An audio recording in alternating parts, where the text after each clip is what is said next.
दोस्तों आप लोगों के लिए आज मैं एक स्पेशल वीडियो लेके आया हूँ, क्योंकि आज की वीडियो में हम ये जानने वाले हैं कि ये कंपाउंडिंग का पावर एक्चुअली में काम कैसे करता है स्टॉक मार्केट में और रियल लाइफ में। और इस बात की मैं गारंटी दे सकता हूँ कि ये एक वीडियो आप सभी लोगों के लिए एक आई ओपनर होने वाला है, क्योंकि कुछ चीज़ें आपको इसमें ऐसी सीखने मिलेगी जो आपने कभी सुनी भी नहीं होगी। तो दोस्तों जब भी हम इन्वेस्टिंग की और इंटरेस्ट की बात करते हैं तो हमारे दिमाग में नेचुरली सिंपल इंटरेस्ट के हिसाब से कैलकुलेशन होता है। यह हम इंसानों के दिमाग का एक नेचुरल डिफेक्ट है। जैसे अगर आप 1 लाख रुपए इन्वेस्ट करते हो और वो 10% के रेट से ग्रो होता है तो सब लोग यही कहेंगे कि ये इन्वेस्टमेंट 10 साल में डबल होगा, कुछ इस तरह से। किसी के दिमाग में सपने में भी ये चीज नहीं आएगी कि कुछ साल बाद ये इन्वेस्टमेंट लाखों करोड़ों रुपयों से ग्रो होगा, और इसीलिए लोग लॉन्ग टर्म सोच नहीं पाते। लेकिन अगर आप एक वन टाइम इन्वेस्टमेंट करते हो कोई अमाउंट का, जैसे अगर आप 6,25,000 का इन्वेस्टमेंट करते हो तो पहले साल में आपको 15% के रेट के हिसाब से 93,000 का प्रॉफिट मिलेगा, मतलब 1 लाख रुपए से भी कम का। लेकिन 20 साल के बाद यही अमाउंट 1 करोड़ रुपयों का हो जाएगा। फिर उसके बाद आपको दूसरा करोड़ कमाने के लिए सिर्फ 5 साल और लगेंगे और आपको कोई भी एक्स्ट्रा इन्वेस्टमेंट करने की जरूरत ही नहीं लगेगी। और फिर तीसरा करोड़ कमाने के लिए आपको सिर्फ 2.5 साल और लगेंगे, और फिर चौथा करोड़ कमाने के लिए सिर्फ 1.25 ईयर्स और लगेंगे, और फिर 5वां करोड़ कमाने के लिए 1 साल से भी कम टाइम लगेगा। और इसी तरह आप अपना हर एक अगला करोड़ रुपया उससे भी कम टाइम में कमाते रहोगे। तो दोस्तों ये है कंपाउंडिंग का पावर, जिसका बेसिक रूल ये है कि इसमें आपका इंटरेस्ट और भी ज्यादा इंटरेस्ट कमाता है, जिसकी वजह से अमीर लोग और अमीर बनते रहते और मिडिल क्लास लोग वहीं रह जाते। इस सेक्शन के ऊपर हम थोड़ी देर में बहुत ही डिटेल में डिस्कशन करने वाले हैं। इसीलिए आप अपनी लाइफ का पहला 1 लाख रुपया हार्ड वर्क करके कमा सकते हो, लेकिन आपकी लाइफ का पहला 1 करोड़ रुपया आप स्मार्ट वर्क करके ही कमा पाओगे। क्योंकि कोई भी मिडिल क्लास आदमी अपने घर के लॉकर में या एफडी में पैसा सेव करके 1 करोड़ रुपया जमा कर ही नहीं सकता। इसीलिए ये कंपाउंडिंग के पावर में राज की बात यह है कि आपको एक हाई रेट ऑफ रिटर्न भी चाहिए होता है और साथ में थोड़ा सा टाइम भी चाहिए होता है। और ये 15% एक ऐसा रेट है जिससे स्टॉक मार्केट में कोई भी प्रॉफिट कमा सकता है। लेकिन अगर आपका इन्वेस्टमेंट थोड़ा सा ज्यादा रेट से ग्रो होता है तो आप अपने पैसों को और भी ज्यादा स्पीड में ग्रो कर सकते हो। जैसे अगर आप एप्पल कंपनी का एग्जांपल देखोगे तो इस कंपनी को 40 साल लगे $1 ट्रिलियन की कंपनी बनने में, यानी इतने रुपीस की कंपनी बनने में। लेकिन इसके बाद इस कंपनी को सिर्फ 3 साल और लगे $2 ट्रिलियन की कंपनी बनने में।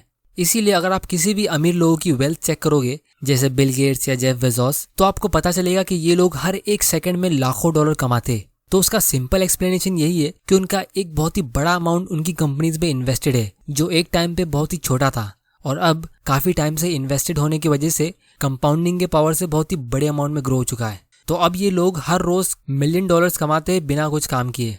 तो अब हम ये समझते कि कंपाउंडिंग स्टॉक मार्केट में काम कैसे करता है। तो दोस्तों जब भी आप किसी कंपनी का स्टॉक खरीदते हो, जैसे मान लो आपकी कंपनी का एक शेयर 100 रुपए का है और वो कंपनी 15% का प्रॉफिट कमाती है, मतलब 15 रुपीज का प्रॉफिट हर एक शेयर पे, तो वो कंपनी के पास 2 ऑप्शन होते हैं। या तो वो उसे री इन्वेस्ट कर दे या फिर डिविडेंड्स के जरिए अपने शेयर होल्डर्स को प्रॉफिट दे दे, ताकि वो शेयर होल्डर्स उसे कहीं और इन्वेस्ट कर सके, क्योंकि सारा प्रॉफिट कंपनी के मालिक यानी शेयर होल्डर्स का हक होता है। लेकिन अगर कंपनी ग्रो हो सकती है और उसके मैनेजमेंट के पास ग्रोथ के लिए अच्छे प्लान्स है तो कंपनी ऐसे टाइम पे छोटा डिविडेंड्स पे करती है, या फिर कुछ कंपनीज डिविडेंड पे ही नहीं करती है और वो पूरा अर्निंग्स री इन्वेस्ट कर देती है। तो अगर अगले साल वो कंपनी वापस 15% का प्रॉफिट अर्न करती है तो वो उसके 100 रुपए पे नहीं बल्कि उसके 115 रुपए के इन्वेस्टमेंट पे अर्न कर पाएगी, जिसका मतलब ये है कि कंपनी अपने प्रॉफिट को कंपाउंडिंग के जरिए ग्रो कर पाएगी। और अगर ये कंपनी इसी तरह 15% के रेट से ग्रो होती रही तो 5 साल में ही इस कंपनी की वैल्यू डबल हो जाएगी। फिर भले ही उसका शेयर प्राइस अभी उतने रेट से इंक्रीज ना हुआ हो, लेकिन धीरे धीरे उसका शेयर प्राइस भी वही रेट से ग्रो होने लगेगा। और इसीलिए पूरी दुनिया में सबसे हाई ग्रोथ वाला इन्वेस्टमेंट बिजनेस होता है, जिसे आप स्टॉक मार्केट के थ्रू खरीद सकते हो। क्योंकि यहाँ पे आप मैनेजमेंट के लेटर्स को रीड कर सकते हो, इंडस्ट्री को एनालाइज कर सकते हो और एडवांस में ही पता लगा सकते हो कि कौन सी कंपनी के पास ग्रोथ का ज्यादा स्कोप है, और आप फिर उस कंपनी में इन्वेस्ट करके उसकी ग्रोथ में हिस्सा ले सकते हो। और इसीलिए आज की तारीख में सारे अमीर लोग बिजनेस के थ्रू ही अमीर हुए, क्योंकि ये सब लोग अपनी कंपनी के शेयर्स को बार बार बाय सेल नहीं करते कि छोटा प्रॉफिट आया तो उसे सेल कर दिया। ये लोग अपने शेयर्स को होल्ड करके रखते और उसे कंपाउंडिंग के जरिए ग्रो होने देते। तो अब हम ये समझते हैं कि लोग इस पावर को अपने फायदे के लिए यूज क्यों नहीं करते। तो 2010 में मेरे एक फ्रेंड ने 50 लाख रुपए की एक प्रॉपर्टी ली थी मुंबई में, और अभी 10 साल बाद उस प्रॉपर्टी की वैल्यू 1 करोड़ की हो गई है। और दूसरी तरफ उसने 2 साल पहले म्यूचुअल फंड में इन्वेस्ट करना शुरू किया और उसने उसमें 500 रुपया इन्वेस्ट किया। एक्चुअली में उसका इरादा था 500 रुपए की SIP का, लेकिन पहला पेमेंट होने के बाद ही उसने SIP स्टॉप कर दी, क्योंकि उसे कहीं से इन्फॉर्मेशन मिली कि रिसेशन आने वाला है। तो वो 500 रुपये इन्वेस्टेड रह गए और अभी 500 रुपया ग्रो होके ऑलमोस्ट 650 के आसपास हो चुका है। तो वो मुझे कहने लगा कि रियल एस्टेट सबसे बेस्ट इन्वेस्टमेंट है, क्योंकि इसमें उसका 50 लाख का प्रॉफिट हुआ है और यहाँ स्टॉक मार्केट से उसको थोड़ा सा प्रॉफिट मिल रहा है और इसमें मार्केट क्रैश का भी डर होता है। तो मुझे काफ़ी देर लगी उसे समझाने में कि ये एक कॉमन मिस्टेक है जो हर लोग करते, कि जब भी वो रिटर्न कैलकुलेट करते तो वो डायरेक्टली प्रॉफिट गिनते। लोग ये नहीं देखते कि उन्होंने कितना अमाउंट इन्वेस्ट किया था और वो कितने टाइम तक इन्वेस्टेड था, जिससे उनको एक्चुअल कंपाउंडेड ग्रोथ रेट पता चल सके। क्योंकि हर एक इन्वेस्टमेंट में कंपाउंडिंग काम करता ही है और हमारी लाइफ की हर एक चीज़ में भी। बस फर्क सिर्फ इतना होता है कि आपका इन्वेस्टमेंट कितने रेट से ग्रो हो रहा है। जैसे अगर आप बैंक का सेविंग्स अकाउंट देखोगे तो वहाँ पे आपको 4% का इंटरेस्ट मिलता है, वो भी कंपाउंड होता है, लेकिन इस रेट के हिसाब से आपको 18 साल लगेंगे अपने पैसों को डबल करने के लिए। तो अगर हम उसके रियल एस्टेट का रिटर्न चेक करेंगे तो हमें पता चलेगा कि उसका पैसा 10 साल में डबल हुआ है, जिसका मतलब ये है कि उसको सिर्फ 7% का कंपाउंडेड ग्रोथ रेट मिला है। और हमारी कंट्री में इन्फ्लेशन यानी महंगाई भी 7% के रेट से ग्रो होती है। तो एक्चुअली में अगर देखा जाए तो उसने 0 रुपये का प्रॉफिट कमाया, क्योंकि उसका 50 लाख का प्रॉफिट तो इन्फ्लेशन में एडजस्ट हो गया है। और ये इन्फ्लेशन एक ऐसा टैक्स है जिससे कोई भी बच नहीं सकता।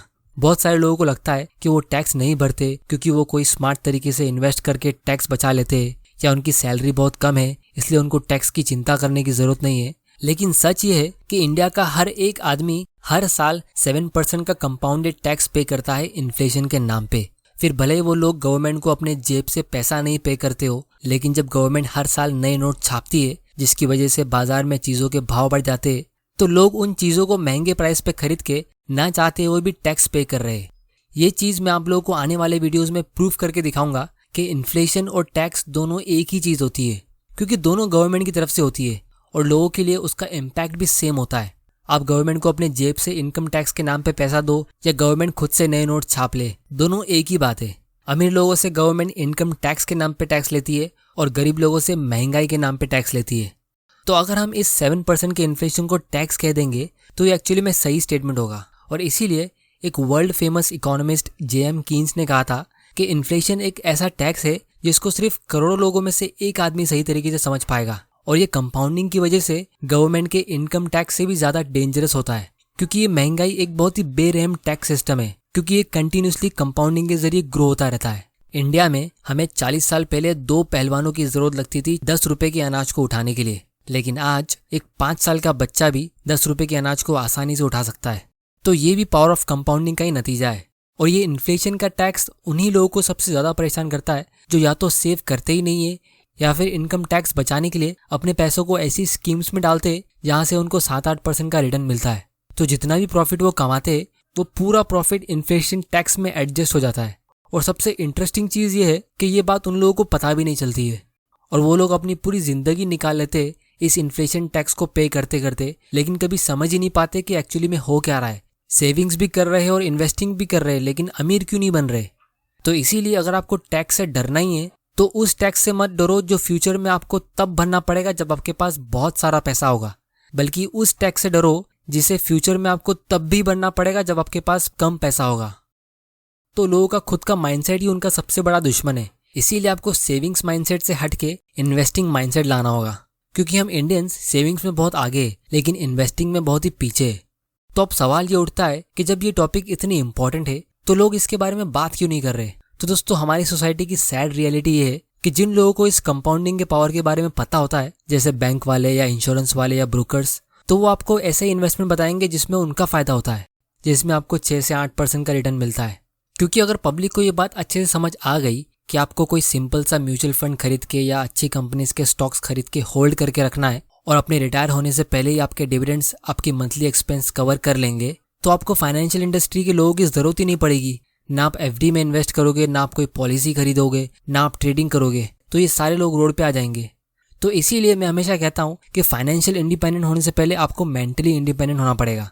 तो दोस्तों, फाइनली मैं सिर्फ इतना कहूँगा कि जब भी हम सुनते हैं कि किसी आदमी ने स्टॉक मार्केट में कुछ साल पहले एक छोटा अमाउंट इन्वेस्ट किया था और अब वो बहुत बड़ा अमाउंट हो चुका है, तो लोग हमेशा बहाना ढूंढते हैं अपने आप को तसल्ली देने के लिए कि उन्होंने वो टाइम पे एक्शन क्यों नहीं लिया था, कि उनकी कुछ मजबूरी थी या वो टाइम पे उनके पास उतने पैसे नहीं थे। लेकिन आज हम ऐसे टाइम पे जी रहे हैं जहां आप स्टॉक मार्केट के जरिए 500 रुपए से भी इन्वेस्टिंग शुरू कर सकते हो और जो भी इन्फॉर्मेशन आपको चाहिए आपको मिल सकती है और घर बैठे बैठे ही आप इन्वेस्टिंग की शुरुआत कर सकते हो। तो दोस्तों, अगर आपको स्टॉक्स खरीदने के लिए एक अकाउंट ओपन करना है तो उसका लिंक नीचे डिस्क्रिप्शन में है। आप वहां से फ्री में डीमैट अकाउंट ओपन कर सकते हो और घर बैठे बैठे इन्वेस्टमेंट की शुरुआत कर सकते हो।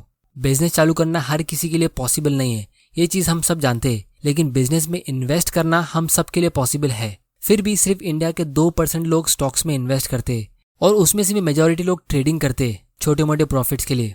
तो अगर आपने ये वीडियो यहाँ तक देख लिया है तो आपको एक बहुत ही स्पेशल नॉलेज मिल चुकी है फाइनेंशियल फ्रीडम के लिए। लेकिन इन सब का फायदा तभी होगा जब आप इन्वेस्टिंग की शुरुआत करोगे।